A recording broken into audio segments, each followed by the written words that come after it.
What's up, guys? Welcome into Rover Sports, and here we're going to look at Jameis Winston and break down his film review. We already did Marcus Mariota, who was the second overall pick in the 2015 quarterback draft, and now we're going to look at Jameis Winston here playing against the Tampa Bay Buccaneers at home Thursday night football to avoid going to 3-5 on the season. So there he doesn't get help. At this time, Doug Martin's not playing, so it's going to be Peyton Barber and the other name I can't recall, but I know it's Peyton Barber from Auburn that is going to be taking a lot of the carries. So here I'm trying to, go back and I want to look at that throw to Humphreys on the outside, from Jameis Winston. If this thing is prepared to move back along the pace that I want to. You saw Jameis Winston, and pretty much when you look at Jameis Winston, here's the throw again. His release has definitely gotten fixed. He's holding the ball higher. It's not so much like a circular release like it was at Florida State. Jameis Winston's release by an NFL standpoint is still a lot slower than a lot of guys, but it's really, he has, underwent some mechanical progression there. And it looks like Smith is going to be the third string back for the Buccaneers as we go through this feed. Here we get, this is an interesting throw by Jameis Winston here for a lot of different reasons, okay? One particular reason is that, on this particular throw, it's Jameis Winston, and essentially this throw is it's a throw that he throws with a lot of velocity, and it's a throw that he seems pretty comfortable making here as we look at this footage from Jameis. Okay, so Jameis Winston tries to go down the right-hand side of the football field. He's going to throw this ball about 35 yards in the air. And the good news about Jameis is it looks like he doesn't take too much effort getting it there. Now, something about Jameis Winston that I want to point out as this tape should be rolling here is that something I want to point out is that Jameis Winston, has the ability. Oh, here we go. Jameis, even though he has a little hitch in his delivery, that still gets down the field, rather quickly. It's a throw that he made rather effortlessly, and that's a good sign if you're a Bucs fan, because watching this game, we have to now realize how will Deshaun Jackson be utilized in this offense, and we're going to look at a lot of games because, the one thing is, though, there are some one-on-one matchups. Like, this is a wonderful play by Jameis Winston. Like, Jameis Winston there, if we can go back real quick, I know that the buffering is not going great today. So Jameis here, he steps up in the pocket. He keeps his eyes downfield, makes a tremendous throw to Mike Evans. Like, this is one of Jameis Winston's best series of the night, is this one right here that we're watching. And then Jameis is going to go play action. His first read is there, and he puts a perfect ball on Mike Evans. Like, this is where Jameis is effective. This is why O.J. Howard's going to be great for the Bucs, okay? Because Jameis is great off of play action, okay? Stronger arm than Marcus Mariota. His intermediate throwing is pretty fantastic from 15 yards in. This is the easiest throw we'll have, though, because Mike Evans gets such separation, and because this is a one read and go type of in route, and the defender, for some reason, is playing so off of Mike Evans that it should have been a completion, and it was a perfect throw.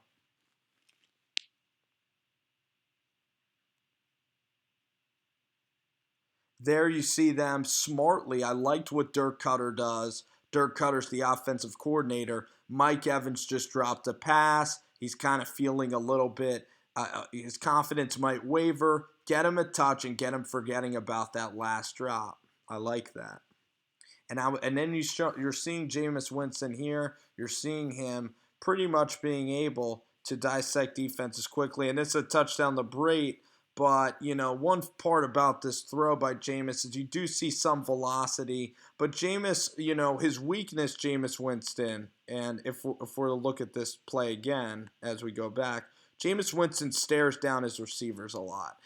As a big guy, as a 6'5" guy that's still trying to lose weight each and every day, he's not as nimble in the pocket. He's not great at shifting his body. When he looks at one side of the field, odds are it's going to that side of the field. He's not like a Mariota where he's going to dance, where his feet are going to dance. His footwork's never going to be incredible. But Jameis's arm can be incredible. He can be a clutch athlete. And there, he was fortunate because that could have been an interception if Keanu Neal, didn't have, muffs his hands on this particular play. And trust me, I love Keanu Neal, and that 19th overall pick from Florida helped Atlanta get to the championship. But here you see Keanu. I'll give him credit. It's a good anticipatory throw. But Keanu Neal at least should have broken it up, and then Cameron Brate's able to scoot into the end zone.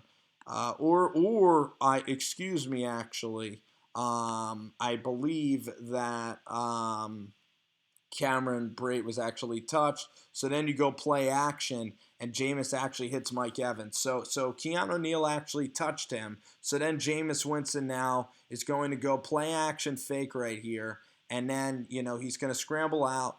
And again, decent. I'll give him a lot of credit for being able to improvise there. There's nothing really that wrong with that series, from that perspective. Okay, let's look at another Bucs series, in this first quarter. Okay,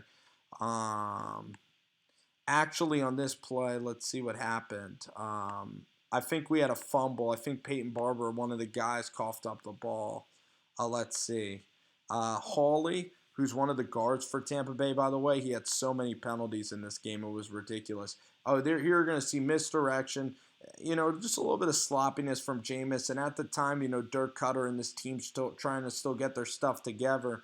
Really ugly exchange here from Jameis Winston and this running back. This running back, doesn't understand to take the football. And this is a third string back. So hopefully with Doug Martin, reports are that Doug Martin's getting back in the 2015 shape. So, we'll see what transpires there. Matt Bryant's going to tack on a field goal.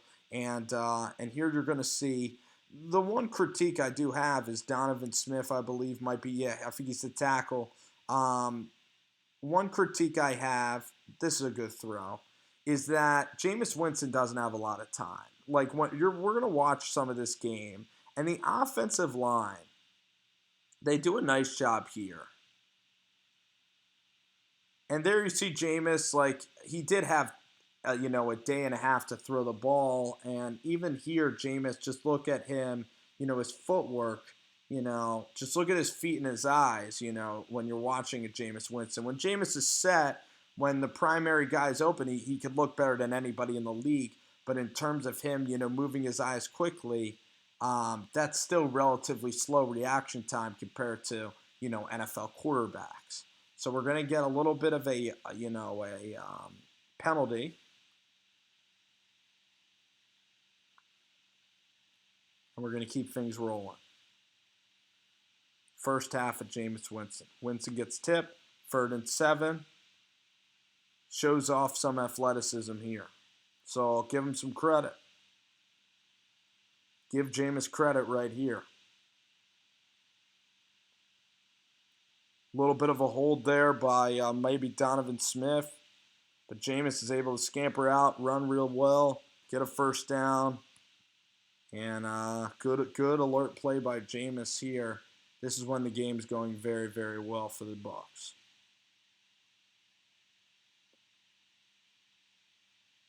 Second and 8, Jameis. Very nice throw. And Humphries, he could take a lot from Deshaun Jackson, like he's a prototype of Cole Beasley. It's one of the only prototypes that Humphries has, or Edelman. I'm sure he gets that a lot. Yeah. So there you had a pass interference call, Mike Evans. Have to admit, this is a big-time throw, and this is why I think OJ is going to be a beast in Tampa Bay. Because when you watch the Bucs offense, and I've watched the Bucs offense here in this game extensively, Jameis Winston is not a guy that I've really seen air the ball out like maybe, I haven't seen him throw the ball like maybe 50 yards in the air, like just bomb the ball like Rodgers. But I have seen Winston have a lot of capabilities to strike down the field. And you did see Cameron Brate have really nice production last year. So you add an O.J. Howard. I mean, just a steal at number 19 from Alabama. He's such a versatile player that, like, Lane Kiffin, Lane Kiffin last year at Alabama, he was dealing with a rookie quarterback in Jalen Hurts. All these freshmen. They had Jay Coker that utilized O.J. Howard better, but you still have Calvin Ridley. You still had Bo Scarborough, Damian Harris. You had all these options at Alabama. And that's why when O.J. Howard gets to Tampa Bay, he's going to be utilized a lot more in the NFL than he was at Alabama because he's just going to be more of a focal point. And O.J. is sometimes unselfish to a fault. He's a willing blocker. He's going to do great because all the attention will be on Mike Evans, and he will have Jameis Winston throwing him the ball instead of Jalen Hurts and Jacob Coker. So he should fare pretty well. All right, Falcons get the ball there after, again, a 4th and short that was avoided by Atlanta's defense.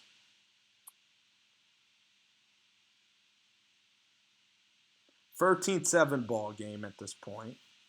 Jameis is going to go play action. Jameis makes a big-time throw. That's where the kid is dynamite. Jameis is dynamite off of play action. So I'm excited to really see if Deshaun can be utilized in the system because Mike Evans, he's a possession big receiver that's great at these intermediate throws. And this is where Jameis succeeds, but can Jameis throw the long ball? That remains to be seen. I don't think he's an elite long ball thrower. And that's why Deshaun's kind of a one-trick pony at this stage in his career. He's a long ball guy. So I honestly see O.J. Howard having a lot more production than I do Deshaun Jackson. And maybe they're just trying to decoy Deshaun out so that Mike Evans can have, more spots. But let's see who this penalty is on. It's a holding call. It's on Hawley again. This dude always gets holding calls. And then I believe it gets deep into 3rd and longs. Here you see Jameis, they're playing, they're playing like a prevent defense. So the holding call really cost the Bucs. Their offensive line play is not very good. Hawley. I know that Ali Marpet's a good player at guard, but their tackles, the one thing is their offensive line, they got bullied by an Atlanta defense that at this time had barely come to fruition.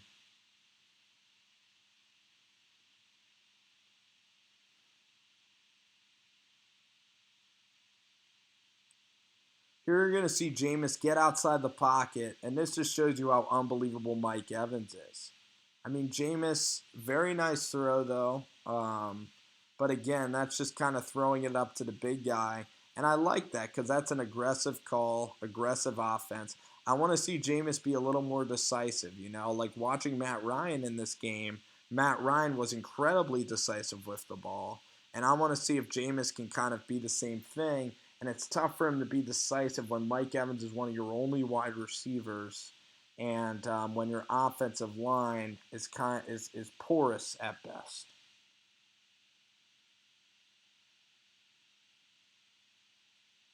You see Jameis not settling his feet, not getting out on the run that well.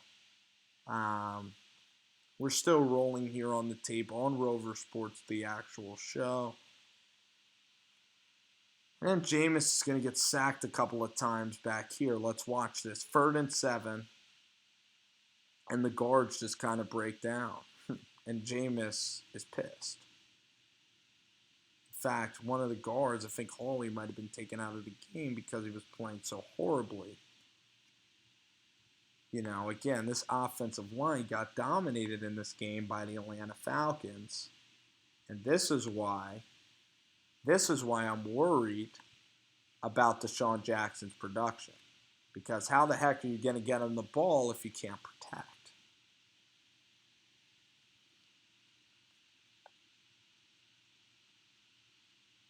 So looking at Winston, athletic enough, clutch, Good strong arm for the intermediate throws. Not exceptional, though, at reading coverages like a Mariota. If I were to compare Jameis to Mariota for one game of watching him, and trust me, I'm going to watch a lot more Marcus, it's that Marcus Mariota happens to read defenses quicker than Jameis Winston. Would I take Jameis Winston's arm talent in the intermediate game? Perhaps, but Marcus still has a more fluid release than Jameis. Marcus is a star. Jameis Winston, though, Jameis can do things. He can get outside the pocket. He's clutch. Very good leader. In terms of arm talent, velocity, Jameis wins. That's one of the few things he wins. In terms of being clutch, Jameis wins. In terms of leadership on the field, Jameis can win. But in terms of reading defenses, moving from one read to another, Marcus is light years ahead of guys right now. An offensive line in Tennessee, by the way, they have Taylor Lewan and they have the guy from Michigan State, Jack Conklin. Look at this catch by Mike Evans with Keanu Neal blasting him. I mean, Mike Evans is a freak of nature. Look at this catch, one-handed catch, needs no support. The left hand never touches the ball, and Keanu licks him in a legal but yet very forceful manner. This is just a huge – Mike Evans is just going to be even so much better with Deshaun Jackson because Deshaun Jackson, you know, I'd love to see Dirk Cutter get creative with Jameis and let Jameis air it out to Deshaun. I want some real deep balls from Jameis. And I want Mike Evans to just see a lot of one-on-ones. And with O.J. Howard, I want him to be streaking down the defense. So Jameis has the ability. And I'm just so excited to see if Jameis can really make people pay. Because in this game right here, sure, he had a lot of holdings. The offensive line wasn't very good. The defense stayed on the field for a lot of the game. But there are things to improve. Footwork, getting faster, understanding the system a little bit better, moving from read to read. Let's see if Jameis gets better. We're going to do the Bears game next with Jameis Winston. Thank you guys for listening. It is Rover Sports The Show, and we'll be back very soon with more Jameis Winston tape and more quarterback tape.